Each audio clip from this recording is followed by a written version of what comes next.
Menyebut nama Syekh Abdul Hamid atau sering kita sebut Dato' Abulung, pasti di benak kita terkenang akan seorang ulama yang pernah menggemparkan Kalimantan dengan paham wahdatul wujudnya.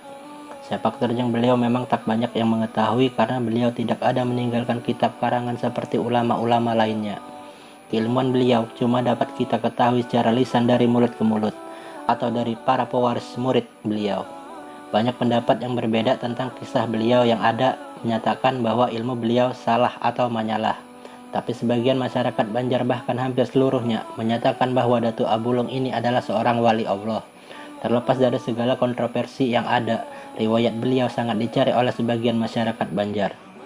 Dalam sejarah pemikiran keagamaan di Kalimantan, pada abad ke-18 setidaknya ada 3 tokoh ternama di kerajaan Banjar selain Dato' Suban dan para muridnya yang sakti mandraguna.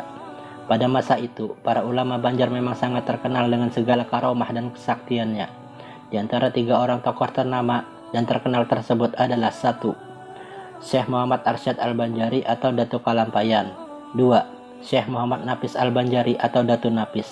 3. Abdul Hamid Abulung atau Dato' Abulung. Dan sosok Dato' Abulung inilah yang penuh misteri hingga saat ini. Pada masa itu, pemerintahan kerajaan diperintahkan oleh Sultan Tahlilullah. Saat itulah Syekh Muhammad Arsyad Al-Banjari dan Syekh Abdul Hamid muda diberangkatkan oleh kerajaan Banjar untuk menuntut ilmu dengan biaya kerajaan dengan harapan nantinya bisa membawa sinar terang bagi kerajaan Banjar. Mereka diberangkatkan ke tanah suci Makkah Al-Mukarramah. Tercatat Dato' Kalampayan belajar kepada beberapa guru.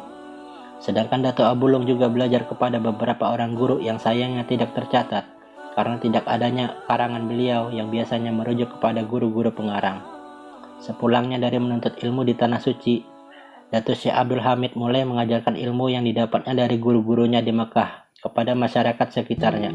Di antara yang beliau ajarkan adalah ilmu tasawuf.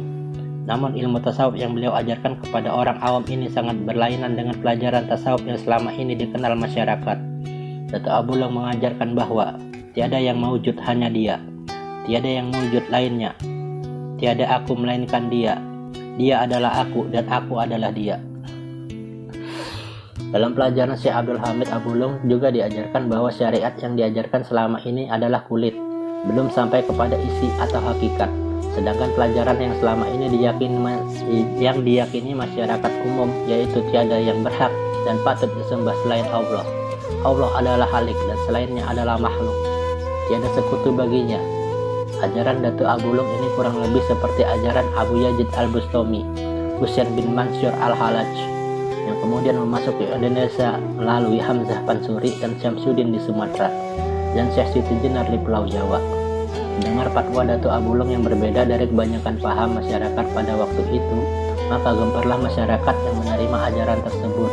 Bahkan ajaran yang beliau sampaikan menjadi pembicaraan masyarakat umum, yang mana akhirnya sampai ke telinga Sultan.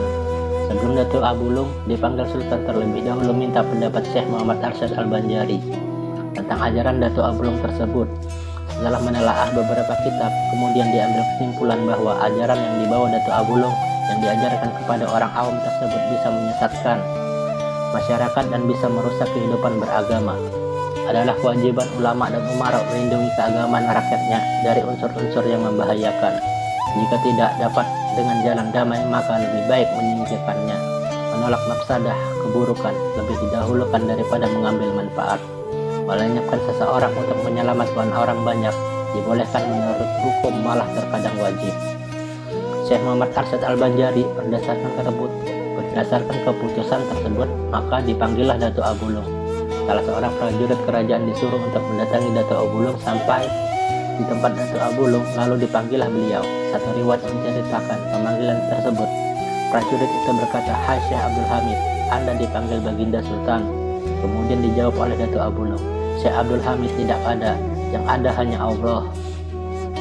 Mendengar hal tersebut, prajurit tersebut dan mengadukan kepada Sultan. Kemudian Sultan menyuruh kembali dan memanggil Allah tersebut. Setelah sampai di tempat Dato' Abulung, prajurit itu kembali berkata, "Hai Allah, Anda dipanggil Baginda Sultan." Yang kemudian dijawab kembali oleh Dato' Abulung, "Allah tidak ada, yang ada hanya Nur Muhammad." Mendengar hal itu, prajurit kembali ke kerajaan dan mengatakan hal tersebut kepada Baginda Sultan. Kemudian Sultan berkata, "Panggil ketiganya, Syekh Abdul Hamid, Allah dan Nur Muhammad." Barulah setelah prajurit tersebut memanggil seperti dipesankan Sultan, barulah Datuk Abulung berkunjung ke istana. Di tengah perjalanan menuju istana dipasanglah perangkap yang apabila terpijak maka melesatlah sebilah tombak tajam yang akan menghujam ke tubuh orang yang menginjaknya. Saat itu terbukti kebenaran ajaran Syekh Abdul Hamid. Ketika beliau menginjak perangkap tersebut, tombak tajam itu memang melesat dengan cepatnya di udara dan berhenti tepat di belakang Datuk Abulung dan jatuh ke tanah tanpa beliau mengetahuinya. Setelah sampai di istana dan terjadi tanya jawab, Sultan ingin bukti kebenaran ajaran Datuk Abulung. Kemudian beliau berucap, "Asyhadu alla ilaha illallah." Tiba-tiba tubuh beliau menghilang. Kemudian terdengar lagi suara, "Wa asyhadu anna Muhammadur Rasulullah." Timbul kembali badan beliau. Semua orang kagum melihat hal tersebut. Tapi dengan menimbang untuk keselamatan orang awam yang lebih banyak, maka dihukumlah Syekh Abdul Hamid Abulung dengan dimasukkan ke dalam kerangkeng yang ukurannya hanya muat tubuh beliau dan hanya cukup untuk berdiri. Dengan kurungan seperti itu, akhirnya beliau ditenggelamkan di sungai Lok Buntar. Maka akhirnya tenggelamlah sampai ke dasar sungai. Tanpa diketahui oleh semua orang, suatu keanehan terjadi apabila tiba waktu sholat fardu, maka kerangkeng tersebut akan timbul dari permukaan sungai, dan beliau kemudian keluar dari kerangkeng tersebut dan melakukan sholat. Setelah sholat, maka secara perlahan kerangkeng tersebut tenggelam kembali ke dasar sungai. Pada suatu malam menjelang subuh, 10 orang pencari ikan yang sampai pada sekitar tenggelamnya Syekh Abdul Hamid. Lamat-lamat mereka mendengar suara azan. Perlahan-lahan mereka mendekati sumber suara azan tersebut. Dari kejauhan mereka melihat keganjilan dan keanehan Datuk Abulung tersebut. Sejak saat itu, mereka mengangkat beliau menjadi guru mereka. Dari beliau mereka belajar berbagai ilmu agama. Karena jumlah mereka 10, maka dinamakan orang 10 atau sekarang orang menyebutnya Datuk 10. Setelah selesai belajarlah orang 10 ini menjadi pegawai kerajaan. Setelah direndam dalam air itu, Datuk Abulung tidak juga mati dan akhirnya diketahui kerajaan. Maka akhirnya Datuk Abulung kembali dibawa ke kerajaan. Di hadapan Sultan, akhirnya Datuk Abulung mengatakan bahwa beliau tidak bisa dibinasakan dengan alat apapun kecuali dengan senjata yang ada di dinding rumah beliau, dan menancapkannya di dalam daerah lingkaran yang beliau tunjukkan di belikat beliau. Setelah sholat 2 rakaat, senjata tersebut ditancapkan di belikat beliau. Sudah ditandai tersebut, maka memancarlah darah segar dari tempat itu, dan anehnya darah tersebut membentuk kalimat La ilaha illallah Muhammadur Rasulullah. Innalillahi wa inna ilaihi raji'un.